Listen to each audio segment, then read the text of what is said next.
ফেব্রুয়ারিতে ভোট নিয়ে নড়চড় নয় বলছে সরকার। রাষ্ট্রপতির ছবি সরানোর সাথে নির্বাচনের সম্পর্ক নেই। নির্বাচন ঘিরে ঐক্যবদ্ধ থাকার আহ্বান তারেক রহমানের। আইনশৃঙ্খলার অবনতির শঙ্কা দেখছে না বিএনপি। জুলাই সনদে অসামঞ্জস্য দেখছে বিএনপি। গণপরিষদ নির্বাচন চায় এনসিপি। ঐকমত্য বাস্তবায়নের দাবি জামায়াতের। জুলাই আগস্ট হত্যায় অক্টোবরে শেষ হবে শেখ হাসিনার বিরুদ্ধে সাক্ষ্য গ্রহণ। এ পর্যন্ত সাক্ষী দিলেন 9 জন। এবার জৈন্তাপুরে রাংপানি পর্যটন কেন্দ্রে পাথর লুট। দ্রুত কার্যকর পদক্ষেপের তাগিদ পরিবেশবিদদের। শিরোনামেই যেমনটি জানাচ্ছিলাম, ফেব্রুয়ারিতেই জাতীয় নির্বাচন। এ অবস্থান থেকে সরে আসেনি সরকার। সচিবালয় সাংবাদিকদের এই কথা জানান পরিবেশ ও বন উপদেষ্টা সৈয়দা রিজওয়ানা হাসান।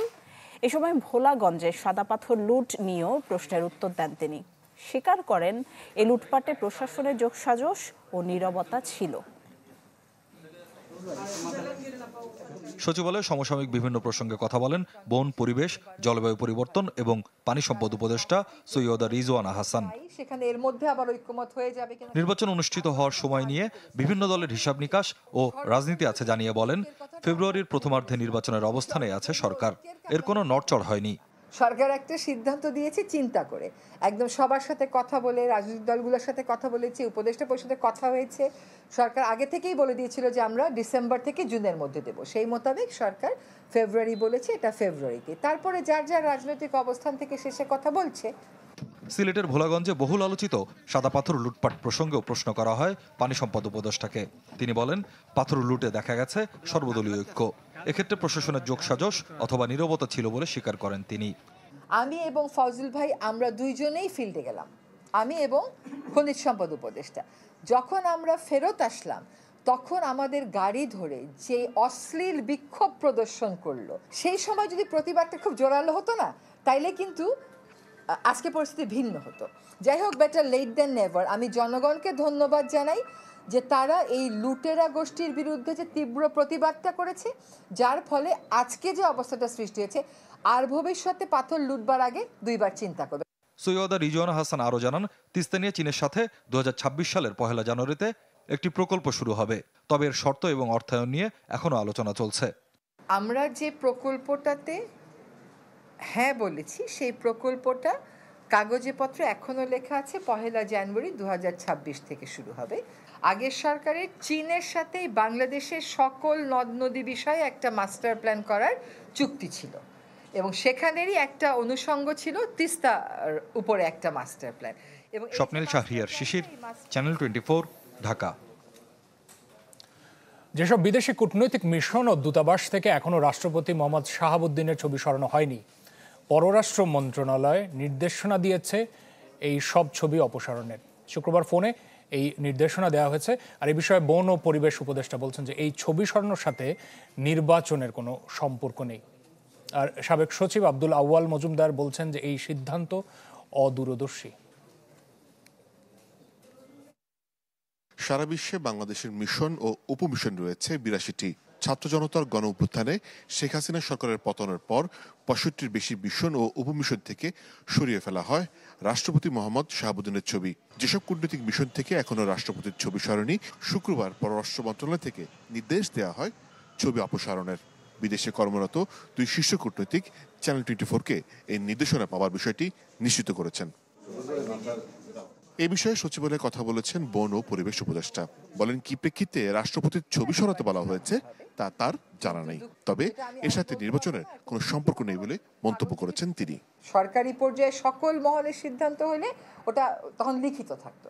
এটা হয়তো কোনো, যেটা আমি আপনার মতন পত্রিকায় পরিচ্ছন্ন বলতে পারছি না, বাট এটার সাথে নির্বাচনের যে কোনো সম্পর্ক নাই, সেটা একটা কমন সেন্সের ব্যাপার।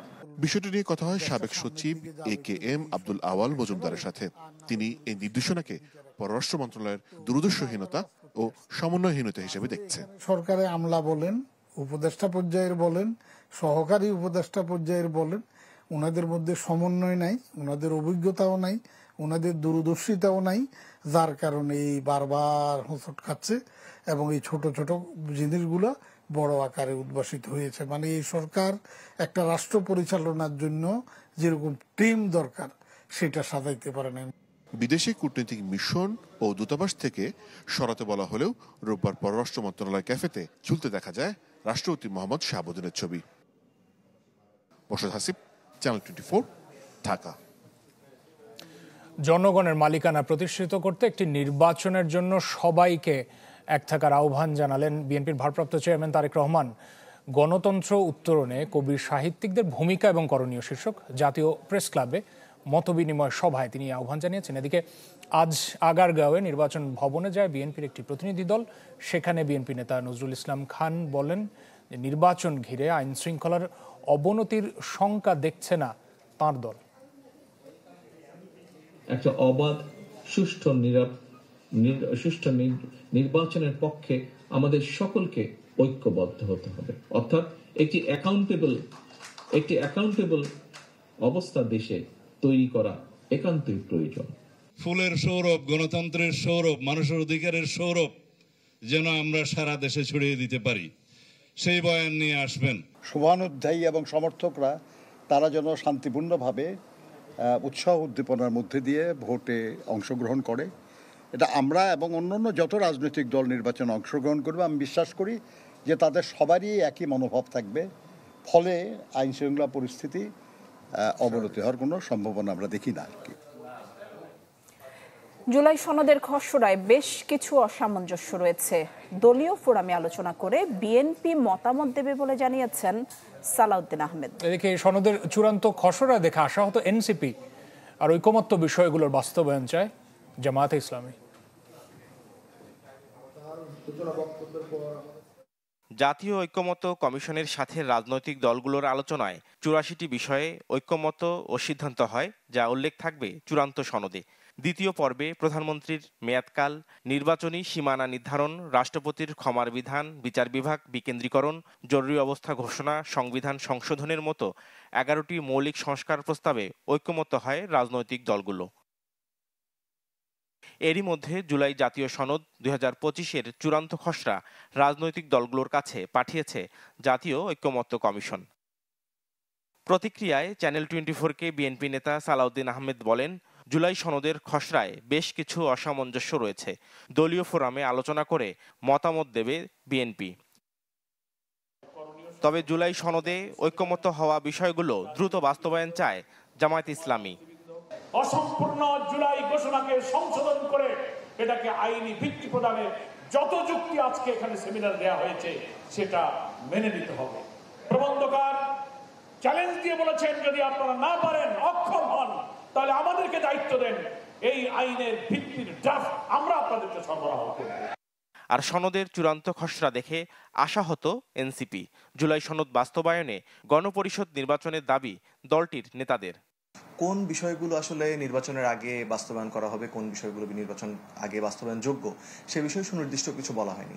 দ্বিতীয়ত বিষয় সেটি হচ্ছে যে আমাদের এই সনদের বাস্তবায়ন প্রক্রিয়াটা কিভাবে হবে, সেটাও আসলে সনদে পরিষ্কারভাবে উল্লেখ করা হয়নি। আমরা এর আগে দেখেছিলাম যে ঐকমত্য কমিশনে বিভিন্ন দলের সাথে আলোচনা করে 6টা বিভিন্ন ওয়ে আমাদেরকে ঐকমত্য কমিশন দেখিয়েছিল, কিন্তু এই জুলাই সনদে এই বাস্তবায়ন প্রক্রিয়া নিয়ে সুনির্দিষ্টভাবে কিছু বলা নেই। তো এই কারণে আমরা মনে করছি এটা হতাশাজনক। জুলাই ঘোষণাপত্রে ছাড় দিলেও জুলাই সনদে কোনো আপোষ হবে না বলেও হুঁশিয়ারি দেন এনসিপি নেতারা। নাফিউল ইসলাম লিংকন, চ্যানেল 24, ঢাকা। জুলাই আগস্টে মানবতাবিরোধী অপরাধ মামলায় শেখ হাসিনা ও আসাদুজ্জামান খান কামাল সহ ৩ জনের বিরুদ্ধে সাক্ষ্য গ্রহণ শেষ হবে অক্টোবরের প্রথম সপ্তাহের মধ্যে। একথা জানিয়েছেন প্রসিকিউটর মিজানুল ইসলাম। এই মামলায় ৮১ সাক্ষীর মধ্যে ৯ জনের সাক্ষ্য গ্রহণ শেষ হয়েছে। জুলাই আন্দোলন দমাতে নির্বিচারে গুলি চালানোর হুকুম দিয়েছিলেন সাবেক প্রধানমন্ত্রী শেখ হাসিনা। হত্যা করা হয় প্রায় ১৪০০ মানুষকে, যার অধিকাংশই শিশু কিশোর। সে আন্দোলনে সংঘটিত মানবতাবিরোধী অপরাধ মামলার আসামি শেখ হাসিনা, সাবেক স্বরাষ্ট্রমন্ত্রী আসাদুজ্জামান খান কামাল ও সাবেক আইজিপি চৌধুরী আব্দুল্লাহ আল মামুন। ৩ আগস্ট সূচনা বক্তব্যের মাধ্যমে এ মামলার আনুষ্ঠানিক বিচার কাজ শুরু হয়। রোববার হয় ৪র্থ দিনের সাক্ষী। এদিন একজন সবজি ব্যবসায়ী সাক্ষ্য দেন, বলেন ১৯ জুলাই উত্তরায় আন্দোলনে অংশ নেন তিনি। সে সময় মাথায় গুলি লাগলে মাটিতে লুটিয়ে পড়েন। সেদিন একইভাবে খুন করা হয় আরও অনেক আন্দোলনকারীকে। এর জন্য শেখ হাসিনা আসাদুজ্জামান খান কামালকে দায়ী করেন তিনি। এছাড়াও খুলনায় নারকীয় হত্যাকাণ্ডের চিত্র তুলে ধরেন আরেক সাক্ষী। আন্দোলনকারী সবজি বিক্রেতা, তিনি আন্দোলনে যোগ দেওয়ার সময় তাকে এবং ছাত্র জনতাকে লক্ষ্য করে উত্তরা এলাকায় গুলি করা হয়েছিল। তার মাথার পেছনে গুলি লেগেছিল। গুলিটা অনেক দিন পর বের করা ছিল, সেই গুলিটা উনি প্রদর্শন করেছেন এবং সেই গুলিটা জব্দ যে করা হয়েছিল সেই জব্দ তালিকার সাক্ষী একজন এক্সামিন হয়েছে। এই প্রসিকিউটর জানান, সামনের মাসের শেষ নাগাদ অথবা অক্টোবরের প্রথম সপ্তাহে শেষ হবে এ মামলার সাক্ষ্য গ্রহণ।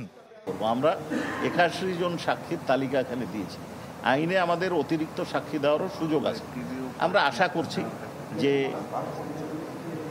ম্যাটেরিয়াল উইটনেস আয়োর বাদে অর্থাৎ তদন্তকারী কর্মকর্তা ছাড়া অন্যান্য সাক্ষী আমরা আশা করছি যে আমরা আগামী মাসের মধ্যে, না হলে পরবর্তী মাসের ফার্স্ট উইকে উপস্থাপন কমপ্লিট করতে পারব। এদিন রামপুরায় কার্নিস থেকে গুলির মামলায় পলাতকদের বিরুদ্ধে পরোয়ানা ফেরতের জন্য 25 আগস্ট দিন ধার্য করেন ট্রাইব্যুনাল। এছাড়াও কোনাবাড়ি, যাত্রাবাড়ি ও মোহাম্মদপুরের মামলা তদন্ত প্রতিবেদন দাখিলের জন্য 2 মাস সময় বেঁধে দেন ট্রাইব্যুনাল। মাসুদুর রহমান, চ্যানেল 24, ঢাকা। শেখ মুজিবুর রহমানের অসমাপ্ত আত্মজীবনী সংকলন করে সাবেক আইজিপি জাভেদ পাটোয়ারি সহ 123 জনের টাকা ফ্ল্যাট দেওয়ার ঘটনা অনুসন্ধানের সিদ্ধান্ত নিয়েছে দুদক। দুপুরে ব্রিফিংয়ে এই কথা জানান দুদক মহাপরিচালক আক্তার হোসেন। এ বিষয়ে শনিবার খবর প্রচার করে চ্যানেল 24। অসমাপ্ত আত্মজীবনী নিয়ে যে প্রতিবেদন গণমাধ্যমে প্রকাশিত হয়েছে, সেই প্রতিবেদন দুর্নীতি দমন কমিশনের নজরে এসেছে এবং দুর্নীতি দমন কমিশন এই বিষয়ে কাজ করছে। যে সিদ্ধান্ত গৃহীত হবে আমরা আপনাদেরকে শীঘ্রই জানাতে পারবো। আমরা এই নিয়ে কাজ করছি। রাজধানীর ধানমন্ডি 32 নম্বরে গ্রেপ্তার রিকশা চালক আজিজুর রহমানকে জামিন দিয়েছে আদালত। ঢাকা মেট্রোপলিটন ম্যাজিস্ট্রেট আদালত এই আদেশ দেন। আজিজুরের পক্ষে জামিন চেয়ে আবেদন করেন তাঁর আইনজীবী, তবে এর বিরোধিতা করে রাষ্ট্রপক্ষ।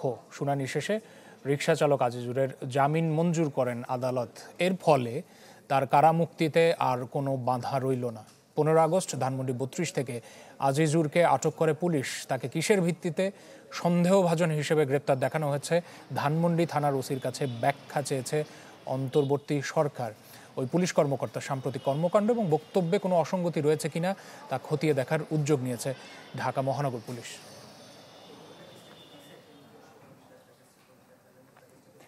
জুলাই আন্দোলনের সময় ঢাকার যাত্রাবাড়িতে যুবদল কর্মী আব্দুল কায়ুম আহাদ হত্যা মামলা বাতিল ও জামিন চেয়ে সাবেক প্রধান বিচারপতি এবিএম খায়রুল হকের জামিন শুনানি অক্টোবরে। বিচারপতি মোহাম্মদ জাকির হোসেন ও বিচারপতি KM রাশেদুজ্জামান রাজার হাইকোর্ট বেঞ্চে সময় চান খায়রুল হকের আইনজীবী। এ সময় অ্যাটর্নি জেনারেল বলেন, আবেদনকারীর সময় চাইলে তাদের সমস্যা নেই।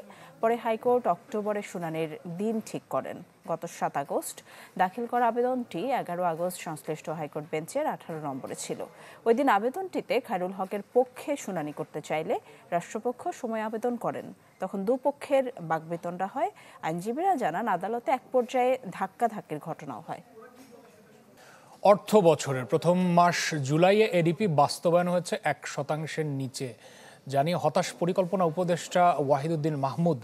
একনেক সভা শেষে তিনি বলেছেন, প্রকল্প বাস্তবায়নে কোনো অজুহাত সহ্য করা হবে না। উপদেষ্টা জানিয়েছেন, এখন থেকে স্বাভাবিকের চেয়ে দ্রুত গতিতে প্রকল্প বাস্তবায়ন করা হবে। বলেন, জানুয়ারির মধ্যেই চলতি অর্থ বছরের সংশোধিত এডিপির আকার ঘোষণা করবে সরকার, যাতে নির্বাচনকে কেন্দ্র করে কোনো সংকট তৈরি না হয়। এদিন আরও এক দফা বাড়ে কেরু অ্যান্ড কোম্পানির আধুনিকায়নের মেয়াদ। ফলে 2 বছরের প্রকল্প গিয়ে ঠেকছে 14 বছরে। আজকের সভায় মোট 10টি প্রকল্পের অনুমোদন দেওয়া হয়। এর মধ্যে ঢাকা শহরের পানি সরবরাহ সংক্রান্ত প্রকল্পের মেয়াদ বৃদ্ধি, সরকারি কর্মকর্তাদের জন্য আবাসিক ভবন নির্মাণ ইত্যাদি। অনুমোদন পাওয়া প্রকল্পগুলোর মোট ব্যয় 6,500 কোটি টাকা। আসলে বাস্তবায়িত হয়েছে। এই বছর তো আরো গতিশীল হওয়ার কথা। এখন সেই আগের গত বছরের অজুহাত দেওয়া চলবে না। অনেক প্রকল্পের ঠিকাদার এবং প্রকল্প পরিচালক তো সাধারণত সরকারি কর্মকর্তা, তারা ওই প্রকল্প থেকে কোনো না কোনো কারণে হোক স্বেচ্ছায় বা অন্যভাবে বদলি হয়ে চলে গেছেন। আগামী 30 সেপ্টেম্বর অনুষ্ঠিত হবে জাতিসংঘের রোহিঙ্গা বিষয়ক আন্তর্জাতিক সম্মেলন। এর আগে কক্সবাজারে হতে যাচ্ছে অংশীজন সংলাপ। একে রোহিঙ্গাদের জন্য স্থায়ী সমাধান খোঁজার পথ নির্দেশিকা দেওয়ার বড় সুযোগ বলে মনে করছে সরকার। অংশ নিতে আমন্ত্রণ জানানো হয়েছে 10টিরও বেশি দেশের পররাষ্ট্রমন্ত্রীদের।